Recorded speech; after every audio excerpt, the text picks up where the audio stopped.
Esse é o Ancapson e nós vamos falar agora sobre o vídeo do Paulo Figueiredo, em que, em determinado momento, o vídeo dele fala de um monte de coisa, tá? Ela é um vídeo de 1h30 que ele faz uma live aqui. Achei muito interessante o vídeo, recomendo que vocês vejam lá o vídeo dele. Mas me chamou a atenção um ponto em que ele falou aqui no minuto 36, mais ou menos, do vídeo dele, a seguinte coisa, que a opção dos Estados Unidos pelas tarifas e não pela lei Magnitsky no primeiro momento, se deveu à pressão comercial sobre o Alexandre de Moraes. O que quer dizer isso, né? Segundo ele está colocando aqui, as maiores exportadoras para as americanas, as grandes empresas brasileiras que exportam para os Estados Unidos, são todas clientes do escritório do Alexandre de Moraes e de outros ministros do STF. O que não é surpreendente, tá? Todas as grandes empresas brasileiras são clientes de escritórios dos ministros do STF. Todo mundo sabe como é que funciona isso aqui no Brasil, é uma lambança mesmo, tudo quanto é ministro tem o seu escritóriozinho associado e coisa e tal, e as grandes empresas evidentemente sabem disso e contratam esses escritórios para terem um tratamento melhor no STF nessa situação. Então a ideia do Trump, segundo diz o Paulo Figueiredo aqui, é justamente pressionar economicamente, fazer com que essas empresas pressionem o Alexandre de Moraes e o STF. Eu acho que é uma estratégia interessante, porque, veja, é aquilo que eu sempre falei para vocês aqui, em momento algum vai haver o governo brasileiro voltando atrás, publicamente falando que voltou atrás. Não vai haver isso, eles não vão voltar atrás publicamente. O que eles vão fazer é dar um jeito de, por trás dos panos, a coisa funcionar e atender essas regras do Trump sem comprometer a visão deles, sem dizer que eles cederam, né? Isso é facílimo de fazer. Uma das maneiras de se fazer isso, como eu já falei, é o Congresso aprovar a anistia e aprovar uma lei de censura das mídias sociais que seja bem levinha, que basicamente restaure o marco civil da internet, como a decisão do STF diz que ela só vale enquanto não tiver uma legislação do Congresso, então é só aprovar o marco civil da internet de novo e pronto, resolvido o problema. Vamos entender esse caso aqui. Será que é essa a estratégia? Será que vale a pena esse tipo de coisa? Essa notícia foi sugerida por Venezuelando o Brasil, Alexander Chuparov III e várias outras pessoas. Obrigado aí ao pessoal que sugeriu notícias lá no nosso site, no visãolibertaria.com, e obrigado a você que está assistindo o nosso vídeo. Se você gosta do nosso conteúdo, por favor, deixe o seu like e se inscreva aqui no canal, né? E eu quero deixar claro que eu tenho um ponto de discordância com o Paulo Figueiredo e com o Eduardo Bolsonaro, que dizem que não pode ter negociação nenhuma, que agora é guerra, que tem que ir pro pau e não sei o que lá. Porque, de novo, isso eles não vão ceder do ponto de vista aberto, eles não vão ceder abertamente, eles vão ceder em acordos por trás dos panos, né? Aí eles vão ceder. Só que, lógico, isso tem que ser costurado antes e tem que ter gesto de boa vontade antes, no final das contas.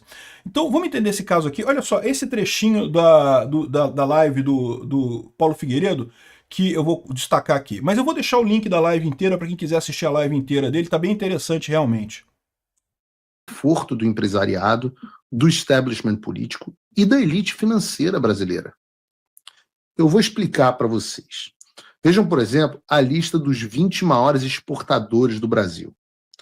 Todos esses 20 maiores exportadores do Brasil, todos, sem exceção praticamente, acho que sem exceção nenhuma, são clientes dos escritórios de advocacia dos ministros do Supremo. Todos eles têm relação com o STF e com o governo. E eu me pergunto, como vocês acham que eles estão lidando com as notícias da tarifa Moraes? Mas é claro que, num primeiro momento, a gente vai ter aquelas pessoas que creem que não vai acontecer. Não vai acontecer. Não, Trump está fazendo isso, mas não vai acontecer. Vai aparecer um salvador da pátria sem que ninguém tenha tem que abrir mão de nada, né? E aí ele continua o argumento dele aqui, eu não vou colocar o vídeo todo aqui, mas vou deixar o link na descrição do vídeo, quem quiser assistir o vídeo inteiro, tá muito interessante, recomendo que vocês assistam o vídeo do Paulo Figueiredo lá, né? Mas o ponto central, o argumento que me chamou a atenção é esse, que a lógica do Trump por trás disso é pressionar economicamente o Alexandre de Moraes. Pressionando essas grandes empresas exportadoras, essas grandes empresas vão pressionar os escritórios de advocacia do STF e do Alexandre de Moraes, e com isso conseguem fazer uma mudança de posição dele nesses assuntos, né? Isso vai dar certo? Eu acho que tem uma chance grande de dar certo. Com o Alexandre de Moraes por si só, como eu falei para vocês, acho pouquíssimo provável. A essa altura, o Alexandre de Moraes já passou do ponto de não retorno. Mas isso pode dar certo com outros ministros do STF. Outros ministros do STF podem entender que, olha só, o negócio é o seguinte, né? Tá ficando chato isso. Essa brincadeira já deu, a gente já jogou muita lama no Bolsonaro. Agora, se ele continua sendo adorado pelo povo, fazer o quê? Deixa o cara concorrer e pronto, e vamos em frente, né? Veja bem, quais são as maiores empresas exportadoras de coisas para os Estados Unidos? Tá aqui, ó. Perguntei aqui para o Grok aqui, na verdade é o Google, né? Então eu perguntei para o Gemini aqui. As maiores empresas exportadoras do Brasil para os Estados Unidos incluem a Vale, de minério de ferro, a Petrobras, derivados, petróleo e derivados, a JBS, de carnes, a Suzano, de papel e celulose. Basicamente são essas aqui, tá? Tem também as empresas de exportação de soja, a Cargill, a Bunge, a Louis Dreyfus, a Mage, tem um monte de... Todas as empresas de exportação de soja, certamente tem muita soja sendo exportada para os Estados Unidos. Também a Embraer, que exporta aeronaves, aviões, helicópteros e coisa e tal, e o Tupi, que exporta peças de ferro fundido e coisa e tal. Então, assim, são grandes empresas, e a verdade é a seguinte, toda grande empresa no Brasil é cliente dos escritórios do pessoal do STF. Você pode ter certeza que todas elas são, porque todas elas sabem como é que... todas elas precisam, em algum momento, chegar no coração dos ministros do STF, e o lugar para chegar no coração dos ministros do STF, todo mundo sabe o caminho. Cada ministro tem lá em Brasília o seu escritório ligado. Pode ser o da mãe, pode ser do pai, pode ser do filho, pode ser da filha, pode ser do irmão, do amigo. Mas todo mundo já sabe quem é o escritório de cada ministro. E não é só do STF também, do STJ também, é a mesma coisa, o mesmo esquema. Então, essas empresas grandes todas já têm contratos com esses escritórios dos ministros. E a expectativa que o Trump tem nessa história é justamente de que essas empresas, então, convençam o STF a mudar de postura. Isso é uma boa estratégia? Isso pode funcionar? Olha só, eu acho que pode funcionar. Mas é o que eu digo para vocês, não vai ser uma coisa do tipo, publicamente eles voltarem atrás. É lógico, isso mataria a legitimidade do governo brasileiro. O governo brasileiro não vai dizer assim, não, vamos voltar atrás nisso. Não vai ser assim. Eles vão ter que organizar alguma coisa para fazer um movimento todo, para aprovar anistia no Congresso, para aprovar a nova lei de censura da internet no Congresso, uma lei de censura que seja basicamente a mesma coisa que o Marco Civil e pronto, e dessa forma anular a decisão do STF. Né? Vocês lembram, a decisão do STF diz que ela se torna inválida no momento que o Congresso aprovar uma legislação de combate às fake news e coisa e tal. Então é só o Congresso aprovar uma legislação que seja perfeitamente razoável e pronto. Aí o STF pode continuar brigando, pode continuar dizendo que não, que nossa soberania, que somos independentes, mas o Congresso aprovou aqui, então a gente vai deixar passar e pronto, e fica por isso mesmo. Essa é a alternativa que tem o STF nesse momento, né? Então, isso pode funcionar, ou seja, o STF pode voltar atrás? Como eu já falei para vocês em outros vídeos, a minha visão é que o Alexandre de Moraes em si não vai voltar atrás. O que depender do Alexandre de Moraes não tem volta, ele já cruzou o ponto de não retorno, ele já empenhou todo o capital dele, ele sabe que agora, se ele cair em desgraça, ele cai em desgraça. Então, entre o Brasil ser destruído, mas ele continuar de pé, e ele ser destruído, mas o Brasil continuar de pé, o Alexandre de Moraes vai investir em ele continuar de pé, mesmo que destrua o Brasil. Então, para o Alexandre de Moraes, eu acho que não vai ter mudança. Mas para os outros ministros do STF, isso pode ter alguma coisa. Como eu falo, essas grandes empresas brasileiras têm muito contato com os ministros, né? Essa elite aristocrática socialista de Brasília, lá em Brasília, meu amigo, Brasília parece cidade do interior, cara. Todo mundo se conhece lá em Brasília. É impressionante, cara. Todo mundo tem o telefone de todo mundo liga para todo mundo. Se vocês acham que tem essa briga enorme, não sei o que, essa briga que a gente fica brigando aqui, né, a gente ficar xingando os petistas, não tem isso lá não, cara, lá todo mundo conversa com todo mundo. E aí, no final das contas, a expectativa é que o pessoal faça um programa para resolver este problema. Como é que vai resolver esse problema? Publicamente? Esse que é o ponto que eu acho que eu tenho uma discordância do Paulo Figueiredo. Porque o Paulo Figueiredo fala, não, que a gente tem que ir para a guerra, que tem que brigar, que não pode falar em negociar, não tem negociação, tem que ir para a guerra. Não é bem assim. A negociação vai acontecer. A questão toda é que tem a negociação que vai passar publicamente vai ser uma, a negociação real que vai resolver os problemas vai ser outra, vai ser num nível mais embaixo lá em Brasília, que o pessoal vai concordar e coisa e tal, né? Saiu essa notícia aqui, ó. Mota e Alcolumbre falam em soberania, apoiam Lula e isolam ainda mais Bolsonaro. Tá vendo? O Congresso ficou do lado do Lula e pronto, e não vai ter nada para Bolsonaro e coisa e tal. Publicamente, é lógico que eles iriam dizer que estão do lado do Brasil, que vão brigar e coisa e tal, que vão bater e coisa e tal. Isso não quer dizer muita coisa. O que vai fazer diferença é justamente como é que eles vão se comportar daqui para frente. De novo, lembra quando teve a eleição do Mota e Alcolumbre, e aí logo no dia seguinte teve uma festa, o Lula chamou os dois que estavam lá, juraram amor eterno e não sei o que lá, apareceram juntos, e aí o pessoal ficou sacaneando, tá vendo? O Bolsonaro apoiou o Mota, apoiou o Alcolumbre, e agora estão os dois jantando com o Lula. Gente, diferencia uma coisa da outra. É lógico que no papel formal deles, no papel de líder da Câmara e do Congresso, eles têm que dizer que não, que vamos defender o Brasil, que o Brasil é soberano. Eles não podem falar outra coisa, entendam isso, é obrigação deles. A questão toda é como é que eles vão agir daqui para frente. A gente viu que mesmo com esse jantar que teve lá do Mota e do Alcolumbre lá atrás, de amizade, todo mundo rindo com o Lula, os dois ferraram o Lula com a questão do IOF. E a gente pode esperar alguma coisa similar daqui para frente, né? De novo, o Lula não vai voltar atrás, o Alexandre de Moraes não vai voltar atrás. Agora, o Congresso e outros ministros do STF podem. E como é que vai se fazer isso? Vai se fazer a reunião, vai se fazer encontro e pressão por baixo dos panos lá para o pessoal, olha, vai ter que ceder alguma coisa.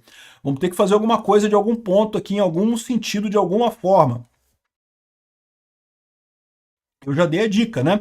Assédio sexual no Alexandre de Moraes, é a melhor coisa possível. Você arruma algum funcionário dele lá. Eu duvido que o Alexandre de Moraes não tenha feito assédio moral com alguém. Assédio sexual também serve, ou qualquer coisa que tenha lá. E pronto, e bota um processo neles.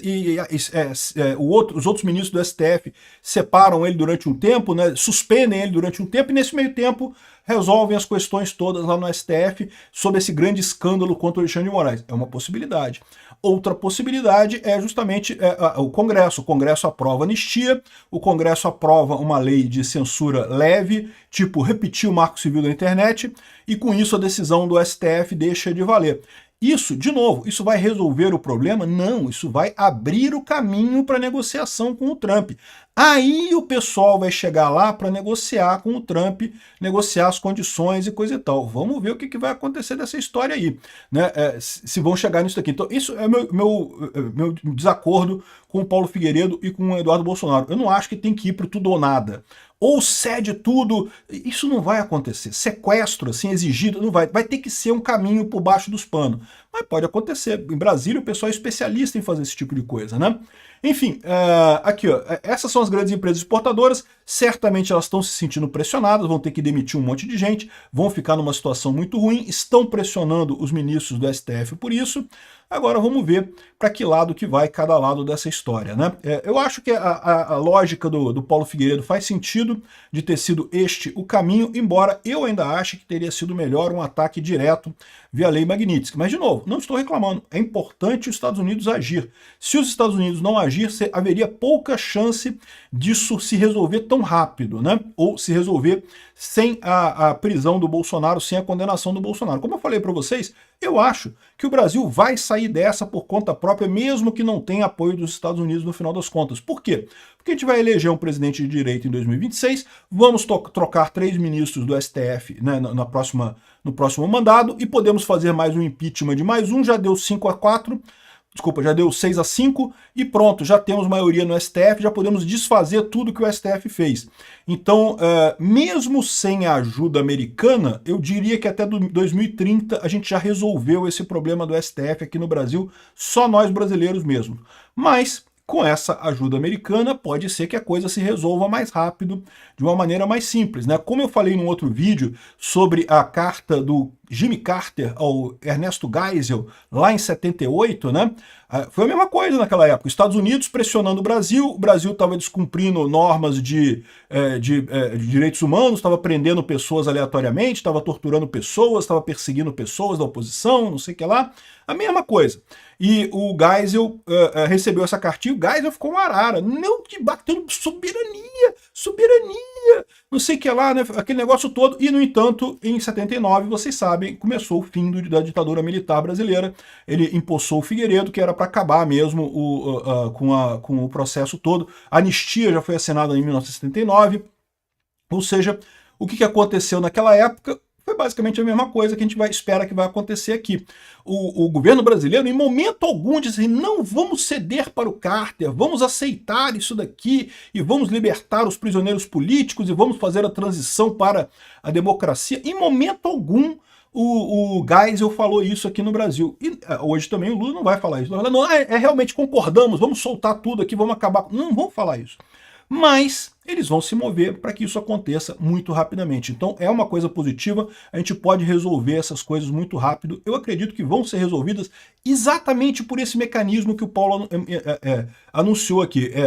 Os grandes investidores, os grandes empresários brasileiros vão pressionar o governo e o STF para que se resolva isso de uma forma, de novo, não abertamente, mas por baixo dos panos resolver esses problemas todos.